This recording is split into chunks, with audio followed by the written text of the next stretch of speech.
कारगिल विजय दिवस मौके द्रास पहुंचे रक्षा मंत्री राजनाथ सिंह शहीदां नूं दित्ती श्रद्धांजलि। बीती रात फौज के जवानों नाल खाधा सी बड़ा खाना। चंडीगढ़ के सैक्टर 3 स्थित वार मैमोरीयल विच पहुंचे पंजाब के मुख्यमंत्री मान ने शहीदां नूं कीता नमन। क्या देश की खातर अपनी जानां कुर्बान करने वाले बहादुर जवानों नूं दिलों सलाम। मन की बात करनगे प्रधानमंत्री नरेंद्र मोदी। सवेरे 11 बजे रेडियो ते आएगा 136वां एपीसोड। देशवासियों को होणगे संबोधित पीएम। केंद्रीय मंत्री प्रहलाद जोशी को मिलिया सिक्ख्या मंत्री का चार्ज। प्रधान के इस्तीफे तो बाद संभ्या ओहदा। बोले प्रधानमंत्री ने सौंपी जिम्मेवारी, उम्मीदां ते उतरांगा खरा। धर्मेंद्र प्रधान के इस्तीफे ते अमित शाह का वड्डा बयान। क्या बीजेपी के आगुआं दे लई ओहदे तो जरूरी देश। नौजवानों का सन्मान कर दिया मोदी सरकार। पंजाब सरकार दे वल्लों डेयरी किसानां लई वड्डी राहत। दुध खरीद दर दे विच 40 रुपए प्रति किलो फैट के हिसाब नाल इजाफा। 21 जुलाई तो कीमतां होईयां लागू।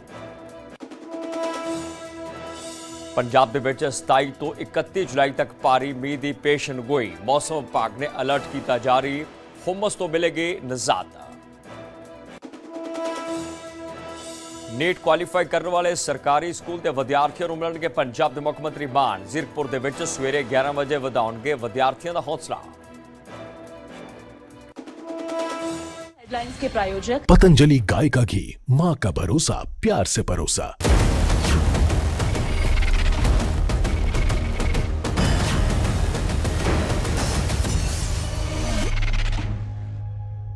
सत श्री अकाल, मैं कृष्ण सिंह। तुसीं देख रहे हो न्यूज़ 18 पंजाब। तो मुख्यमंत्री मान ने कारगिल के शहीदों को याद किया। चंडीगढ़ के सैक्टर 3 के वार मैमोरीयल विच पहुंच के शहीदों को श्रद्धांजलि भेंट की है। परिवारां ते उस जख्मां ते मलम का जिक्र किया गया क्योंकि उस वेले वड्डी गिनती में शहीद होया जो उन्होंने परिवार मुख्यमंत्री पंजाब को मिल रहे सन। तो अपने परिवारक मैंबरां नूं याद वो लोग कर रहे हैं जिन्हों ने अपने अपने तो विछड़े। था पंजाब के सीएम मान उन्होंने परिवारक मैंबरां नूं मिल रहे हैं, इतिहास नूं याद कर रहे हैं तो शहीदों को श्रद्धांजलि भेंट की गई है। कारगिल के शहीदों को जिथे श्रद्धांजलि भेंट की गई उत्थे शहीदों का जिक्र करदे पंजाब के मुख्यमंत्री मान ने कहा कि शहीद किसी एक परिवार का नहीं होंदा, पूरे देश का होंदा है। कारगिल की जित साडे लई बहुत वड्डी जित सी।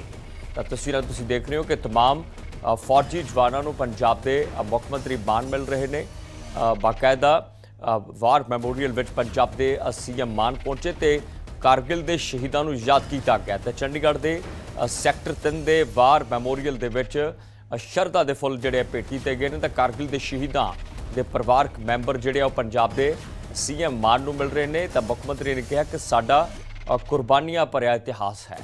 वड्डी गिनती के विच जिहड़े है वो शहीद इस धरती ते होए ने। तो उन्होंने याद पंजाब के सीएम ने की है।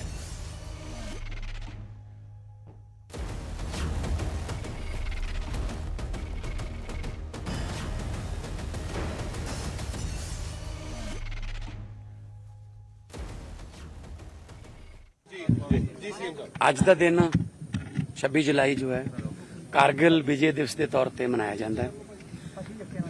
1999 ਦੇ ਵਿੱਚ मई तो 26 जुलाई तक ਚੱਲੇ उस युद्ध ਦੇ ਵਿੱਚ लगभग 527 ਦੇ ਕਰੀਬ ਸ਼ਹੀਦੀਆਂ ਹੋਈਆਂ, ਜਿਨ੍ਹਾਂ ਚੋਂ 65 ਤੋਂ ਉੱਪਰ ਪੰਜਾਬੀ ਯੋਧਿਆਂ ਦੀਆਂ ਨੇ। ਸੋ ਬੋਗਨਵਿਲੀਆ ਗਾਰਡਨ ਦੇ ਵਿੱਚ ਸੈਨਿਕ ਵੈਲਫੇਅਰ ਬੋਰਡ ਨੇ ਤੇ ਜਿੰਨੇ ਵੀ ਸਾਬਕਾ ਫੌਜੀਆਂ ਨਾਲ ਸੰਬੰਧਿਤ ਜਿਹੜੇ ਬੋਰਡ ਨੇ ਗਠਨ ਕੀਤੇ ਹੋਏ ਨੇ ਉਹ ਇੱਕ ਯਾਦਗਾਰ ਦੇ ਬਣਾਈ ਹੋਈ ਹੈ ਤੇ ਉੱਥੇ ਸ਼ਰਧਾਂਜਲੀ ਦਿੱਤੀ ਜਾਂਦੀ ਹੈ ਸ਼ਹੀਦਾਂ ਨੂੰ। ਔਰ ਜਿਹੜੀਆਂ ਕੌਮਾਂ ਆਪਣੇ ਸ਼ਹੀਦਾਂ ਨੂੰ ਯਾਦ ਰੱਖਦੀਆਂ ਨੇ ਉਹ ਕੌਮਾਂ ਸਦਾ ਚੜ੍ਹਦੀ ਕਲਾ 'ਚ ਰਹਿੰਦੀਆਂ।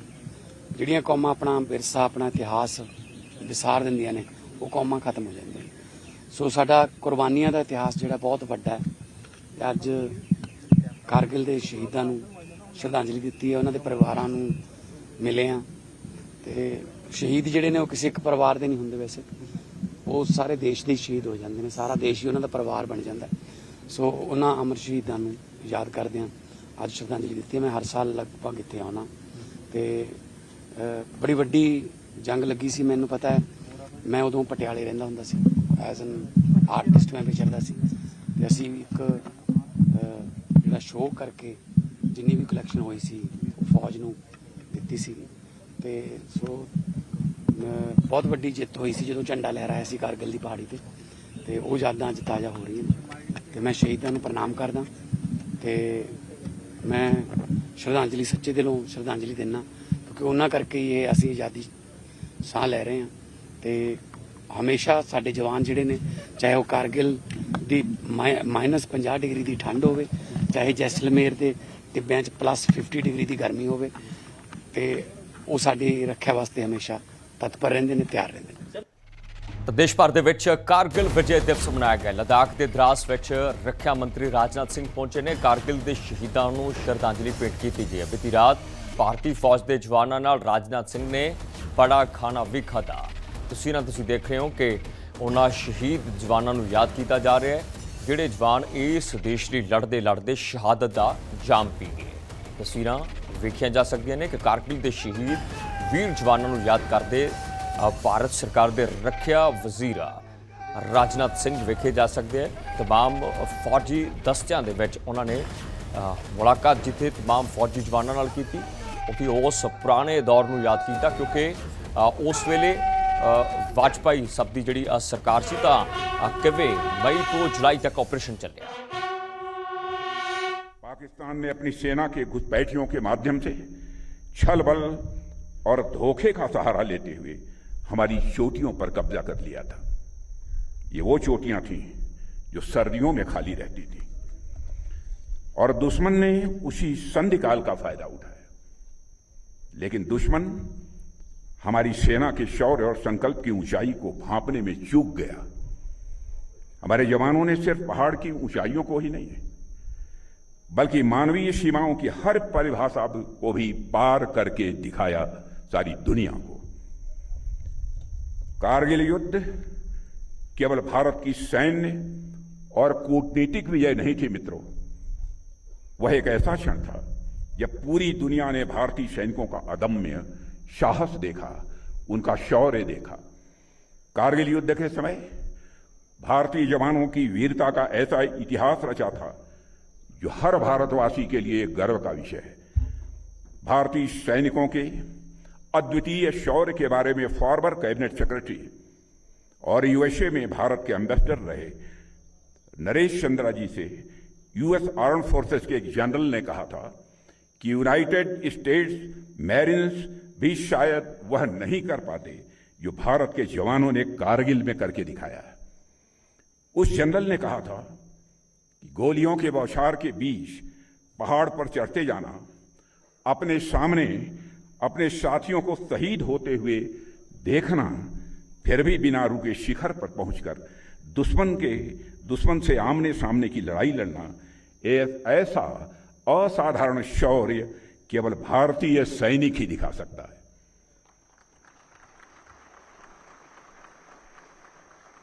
उस अमेरिकी जनरल ने आगे कहा था कि कोई आम आदमी समझ भी नहीं सकता है कि कारगिल में भारतीय जवानों ने क्या कर दिखाया था।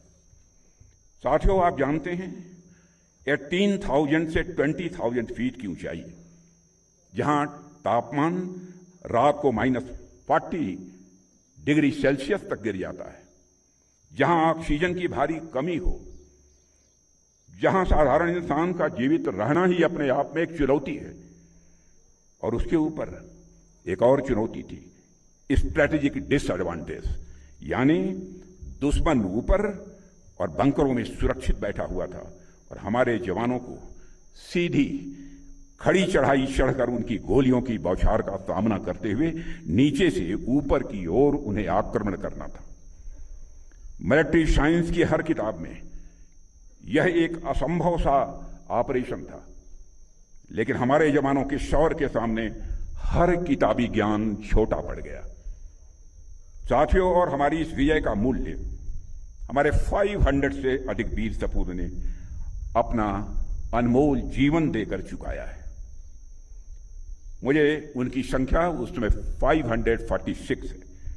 मुझे अच्छे से याद है कि उस दौर में जब हमारे बलिदानियों के पार्थिव शरीर तिरंगे में लिपटे हुए उनके गांव और शहरों में पहुंच रहे थे, तो उस समय जो करुणा और गौरव का मिला जुला भाव भरा था, वो कभी भुलाए नहीं भूला जा सकता है।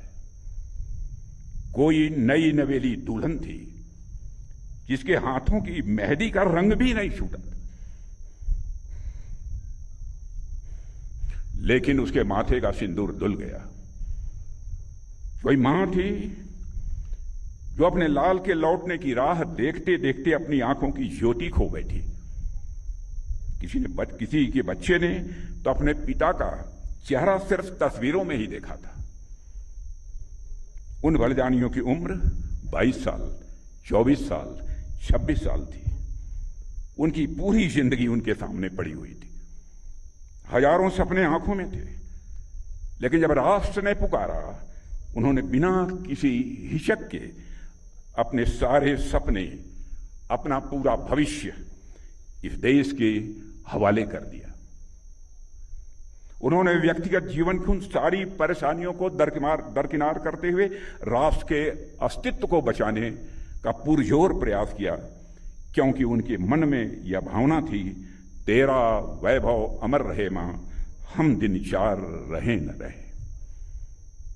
साथियों, आज भी हमारी माताएं अपने बच्चों को जब वीरता की कहानियां सुनाती हैं तो उनकी कहानियों में कैप्टन मनोज पांडे, कैप्टन विक्रम बत्रा और इन जैसे न जाने कितने वीरों का जिक्र होता है। हमने इन वीरों को अपनी धरोहर बनाकर रखा है और आने वाली न जाने कितनी पीढ़ियां इनके शौर्य से प्रेरणा सदैव लेती रहेंगी। और साथियों, यही कारण है कि कारगिल विजय दिवस हमारे लिए एक सामान्य दिवस भर नहीं है। यह हर उस नौजवान के लिए प्रेरणा का दिन है जो व्यक्तिगत सफलता और राष्ट्रीय कर्तव्य के बीच का अंतर समझना चाहता है। यह दिन हमें सिखाता है कि सैक्रिफाइस और सर्विस का भाव ही किसी भी राष्ट्र की रीढ़ हुआ करता है। साथियों, कारगिल के इस वार मेमोरियल में आपको पूरा भारत देखने को मिलेगा। इन बलिदानियों में आपको हिमाचल, नागालैंड, मेघालय, तमिलनाडु और भारत के हर क्षेत्र का नाम देखने को मिलेगा। इनमें आपको मंदिर जाने वालों का नाम देखने को मिलेगा, यहां मस्जिद जाने वालों का नाम आपको देखने को मिलेगा, तो वहीं गुरुद्वारे और गिरजाघरों में जाने वालों का नाम भी यहां आपको देखने को मिलेगा। साथियों, इन तमाम विविधताओं के बावजूद इन बलिदानियों का खून एक ही रंग का है और यह खून इसी एक मिट्टी में गिरा है। जो लोग इस देश को तोड़ने के सपने देखते हैं, उन्हें एक बार इस दीवार को देखना चाहिए। यह दीवार अपने आप में उनके दुस्वप्नों का एक जवाब है। साथियों, हमारे बहादुर सैनिकों ने हमेशा अपने शौर्य का परिचय दिया है, पराक्रम का परिचय दिया है। अभी हाल ही में हमने ऑपरेशन सिंदूर की सफलता का 1 वर्ष पूरा किया है। उस ऑपरेशन के दौरान हमारी जाबाज सेना के जवानों ने, अधिकारियों ने आतंकवादियों के सरपरस्तों को ऐसा जवाब दिया है जिसे वे आजीवन कभी भूल नहीं पाएंगे। ऑपरेशन सिंदूर ने यह साफ कर दिया है कि भारत को आतंकवाद के सहारे डराने का सपना देखने वालों का अब अंजाम क्या होगा। भारत पाकिस्तान के हर मिस एडवेंचर का जवाब उसकी कल्पना से कहीं अधिक कठोर तरीके से देने की क्षमता रखता है। और मैं इस मंच से यह साफ संदेश देना चाहता हूं कि भारत की संप्रभुता की ओर बढ़ने वाला हर नापाक कदम का यही अंजाम होगा। साथियों, हमारा इंटेंशन साफ है कि अब पाकिस्तान से कोई बात नहीं होगी, और अगर बात होगी तो सिर्फ पीओके पर ही बात होगी, जो कि भारत का हिस्सा है, जिस पर पाकिस्तान ने अवैध तरीके से कब्जा किया था।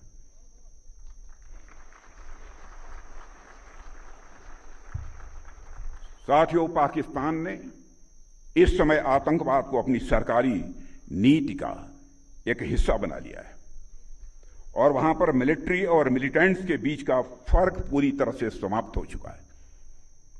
वहां की सेना आतंकवादी संगठनों को संरक्षण ही नहीं देती है, उनके साथ मिलकर काम भी करती है। इसलिए हमने ऑपरेशन सिंदूर के समय ही यह साफ कर दिया है कि भारत अब आतंकियों और उनका पोषण करने वाली सरकारों को अलग अलग करके नहीं देखेगा। साथियों, कारगिल युद्ध को बीते हुए लगभग 27 साल गुजर गए और इन वर्षों में आज भारत और पाकिस्तान के रास्ते साफ साफ अलग दिख रहे हैं। आज भारत इनोवेशन के रास्ते खोज रहा है तो पाकिस्तान इन्फिल्ट्रेशन के नए रास्ते खोज रहा है। भारत चिप डिजाइन कर रहा है तो पाकिस्तान टेरर डिजाइन में लगा हुआ है। भारत स्टार्टअप इकोसिस्टम खड़ा कर रहा है तो पाकिस्तान टेरर इकोसिस्टम खड़ा कर रहा है। भारत से भी कंडक्टर्स बना रहा है तो पाकिस्तान सुसाइड बॉम्बर्स तैयार कर रहा है। भारत स्पेस मिशंस के लिए जाना जा रहा है तो पाकिस्तान प्रॉक्सी मिशंस चला रहा है। भारत अंतरिक्ष में सैटेलाइट्स भेज रहा है तो पाकिस्तान आज भी आतंकवादियों को सीमाओं के पार भेजने में लगा हुआ है। भारत दुनिया को सॉफ्टवेयर दे रहा है तो पाकिस्तान दुनिया को स्लीपर सेल्स दे रहा है। भारत डाटा सेंटर्स बना रहा है तो पाकिस्तान रेडिकल सेंटर्स बना रहा है। भारत यूपीआई से दुनिया को जोड़ रहा है तो पाकिस्तान हवाला से आतंकवाद को जोड़ रहा है। यानी हमारे रास्ते अलग अलग हैं।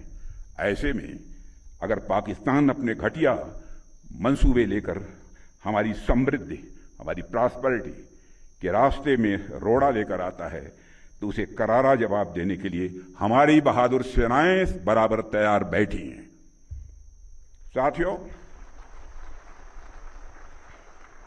साथियों, आजकल आप देख रहे होंगे दुनिया के अनेक क्षेत्रों में इस समय कॉन्फ्लिक्ट्स चल रहे हैं।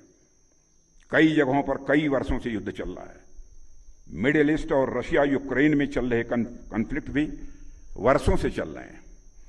ऐसे लंबे संघर्ष केवल सेनाओं की ही नहीं बल्कि पूरे समाज और पूरे राष्ट्र की क्षमता, उसके धैर्य और उसके संकल्प की भी ये परीक्षा लेते हैं। आज भारत के पास एक कैपेबल और प्रोफेशनल आर्म फोर्स है जिन पर हमें नाज है और इसके साथ साथ हमारे पास विभिन्न रिजर्व फोर्सेस तथा अन्य सहयोगी व्यवस्थाएं भी हैं। लेकिन मेरा फिर भी मानना है कि राष्ट्रीय सुरक्षा केवल वर्दीधारी सैनिकों की जिम्मेदारी नहीं बनती है बल्कि 140 करोड़ से अधिक जो हमारे देशवासी हैं, इन देशवासियों का यह सामूहिक दायित्व है। प्रत्येक नागरिक के भीतर राष्ट्र प्रथम का भाव, अनुशासन और कर्तव्य निष्ठा सदैव जागृत रहनी चाहिए।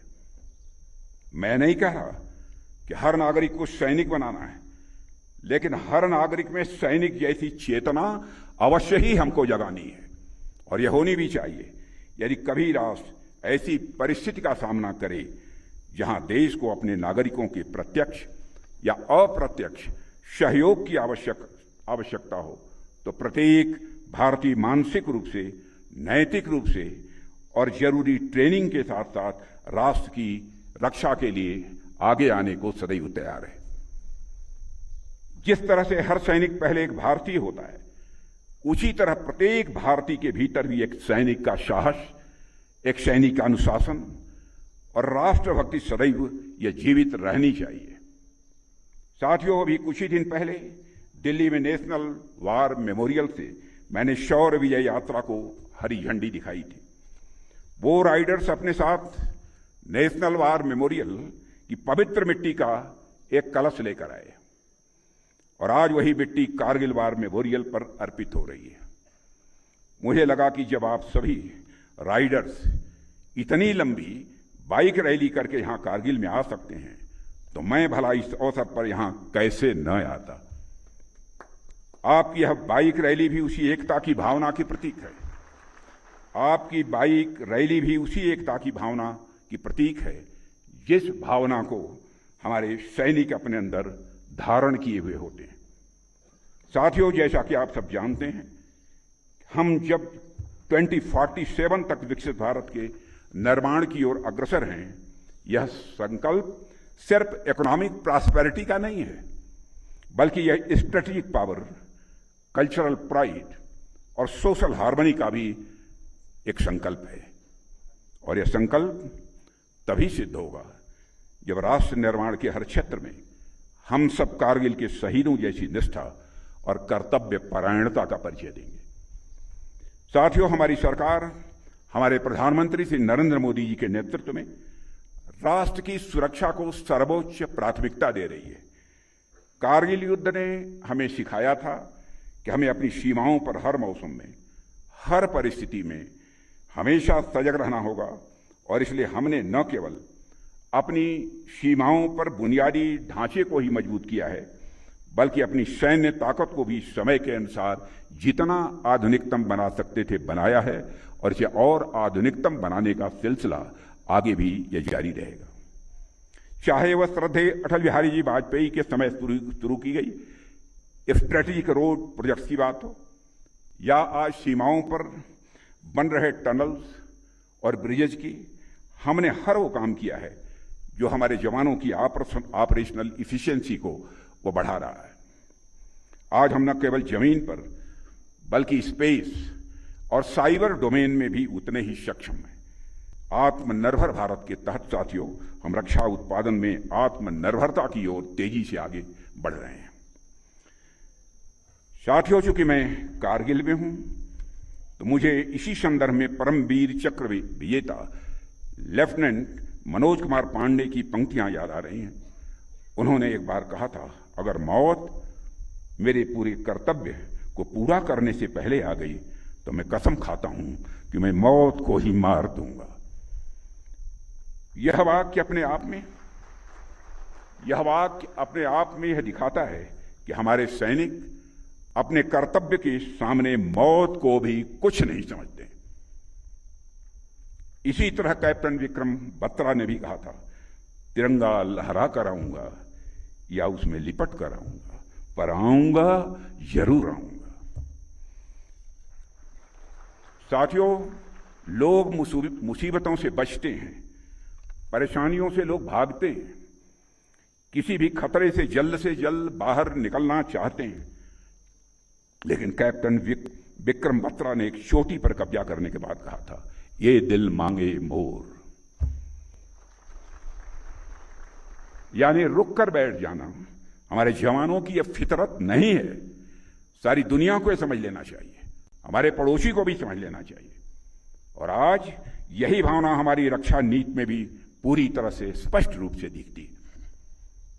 जब हमारी सरकार बनी थी तो भारत 65 से लेकर 70% डिफेंस इक्विपमेंट्स इंपोर्ट करता था, लेकिन आज इसके ठीक विपरीत हम 65% डिफेंस इक्विपमेंट भारत में ही मैन्युफैक्चर कर रहे हैं।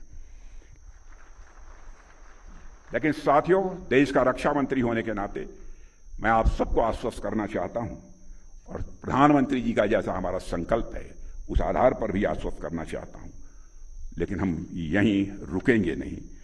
आज हमारे सैनिकों के पास indigenously developed air defence control system Akashteer है। हमने नेक्स्ट जनरेशन आकाश मिसाइल बना ली है। हमारे पास Pinaka multi barrel rocket launcher है। Air to air missile Astra है। प्रचंड और ध्रुव जैसी स्वदेशी हेलीकॉप्टर हैं। तेजस लड़ाकू विमान है। अर्जुन टैंक है और आधुनिक ड्रोन तथा काउंटर ड्रोन सिस्टम है। भारत का पहला स्वदेशी एयरक्राफ्ट कैरियर INS विक्रांत भी भारतीय नौसेना में शामिल हो गया है। लेकिन अभी भी ये दिल मांगे मोर, हम इतने पर नहीं रुकेंगे। आगे भी हम भारत में ही अधिक modern weapons, next generation fighter aircraft, submarines और मिसाइल्स बनाने के लिए कार्य करते रहेंगे। लेकिन साथियों, सिर्फ सरकार के प्रयास से ही यह पर्याप्त नहीं है। राष्ट्र की सुरक्षा सिर्फ सीमाओं पर तैनात जवानों का काम नहीं है, यह हर नागरिक का कर्तव्य है। और कारगिल ने हमें दिखाया है कि जब देश पर संकट आया तो जाति, धर्म, क्षेत्र और भाषा की सारी दीवारें अपने आप ढह गईं। यह भावना, यह एकता हमारी सबसे बड़ी ताकत है। साथियों, मैं सरकार की तरफ से यह आश्वस्त करना चाहता हूं कि भारत के सैनिकों का कल्याण और हमारे राष्ट्र की सुरक्षा हमारी सबसे पहली यह प्राथमिकता है। वह समय गया जब दिल्ली में बैठे हुए लोग सेना को प्राथमिकता नहीं देते थे। आज दिल्ली में भी वैसे लोग बैठे हुए हैं जो भारत की सुरक्षा के लिए सेना को घर में घुसकर मारने की भी खुली छूट दे देते हैं। ऐसा नहीं है कि हमारी सेना के पास पहले क्षमता नहीं थी, पहले भी थी। हमारी सेना पहले भी इतनी शक्तिशाली थी, बस कमी थी तो एक पॉलिटिकल विल पावर की, एक राजनीतिक इच्छा शक्ति की कमी थी। और मैं आप लोगों को यहां इस मंच से विश्वास दिलाना चाहता हूं साथियों कि केंद्र सरकार की पॉलिटिकल विल पावर, राजनीतिक इच्छा शक्ति में कोई कमी न है, न भविष्य में कोई कमी आने पाएगी। सरकार पूरी तन्मयता से अपनी सेना के साथ खड़ी है। देश की जनता और देश की संसद अपने सैनिकों पर पूरा भरोसा करती है। और हम ये जानते हैं कि जब तक आप सीमाओं पर हमारी रक्षा कर रहे हैं, देश की रक्षा कर रहे हैं, भारत की ओर आंख उठाकर देखने की हिम्मत भी किसी के अंदर नहीं हो सकती है। साथियों, केवल कारगिल ही नहीं है, बल्कि आजादी के बाद से आज तक जब जब इस राष्ट्र के सामने चुनौती आई है, तब तब आप जैसे वीर सैनिकों ने अपने अदम्य साहस, अनुशासन और सर्वोच्च बलिदान से भारत का गौरव विश्व पटल पर और अधिक ऊंचा किया है।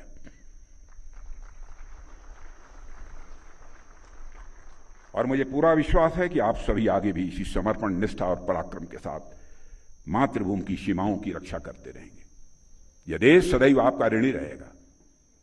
इन्हीं शब्दों के साथ मैं आप सभी को ऑपरेशन विजय की गौरव गाथा और कारगिल विजय दिवस की वर्षगांठ पर हार्दिक बधाई और शुभकामनाएं देते हुए अपना निवेदन यहीं समाप्त करता हूं। बोलिए भारत माता की, भारत माता की, भारत माता की। बहुत बहुत धन्यवाद। आपके ओजस्वी उद्बोधन के लिए बहुत बहुत आभार। कृपया मन ਤਾਂ ਕਾਰਗਿਲ ਵਿਜੇ ਦਿਵਸ ਤੇ ਸ਼ਹੀਦਾਂ ਨੂੰ ਯਾਦ ਕੀਤਾ ਜਾ ਰਿਹਾ ਹੈ। ਦੇਖੇ ਜਾ ਸਕਦੇ ਹਨ ਤਸਵੀਰਾਂ ਕਿਸ ਤਰੀਕੇ ਦੇ ਨਾਲ ਦਿਲ ਮੰਗੇ ਮੋਰ ਦਾ ਜ਼ਿਕਰ ਰੱਖਿਆ ਮੰਤਰੀ ਰਾਜਨਾਥ ਸਿੰਘ ਨੇ ਕੀਤਾ ਤਾਂ ਸਿੱਧੇ ਤੌਰ ਤੇ ਪਾਕਿਸਤਾਨ ਨੂੰ ਮੂੰਹ ਤੋੜ ਜਵਾਬ ਆਪਣੀ ਸਟੇਟਮੈਂਟ ਦੇ ਵਿੱਚ ਦਿੱਤਾ ਗਿਆ। ਆਪਰੇਸ਼ਨ ਸੰਦੂਰ ਦਾ ਜ਼ਿਕਰ ਕੀਤਾ ਗਿਆ ਤੇ ਸ਼ਹੀਦਾਂ ਨੂੰ ਯਾਦ ਕੀਤਾ ਗਿਆ ਤੇ ਕਿਵੇਂ ਦੱਸਿਆ ਗਿਆ ਕਿ ਪਾਕਿਸਤਾਨ ਦੇ ਵੱਲੋਂ ਛਲ ਕੀਤਾ ਗਿਆ ਉਸ ਵੇਲੇ ਜਦੋਂ ਚੋਟੀਆਂ ਤੇ ਕਬਜ਼ਾ ਕੀਤਾ ਗਿਆ ਠੰਡ ਦੇ ਮੌਸਮ ਦੇ ਵਿੱਚ। ਫਿਲਹਾਲ कारगिल विजय दिवस के मौके शहीदों को याद किया गया। एक वड्डी स्पीच जिस स्पीच ने पाकिस्तान को सोचने लिए मजबूर कर देना है।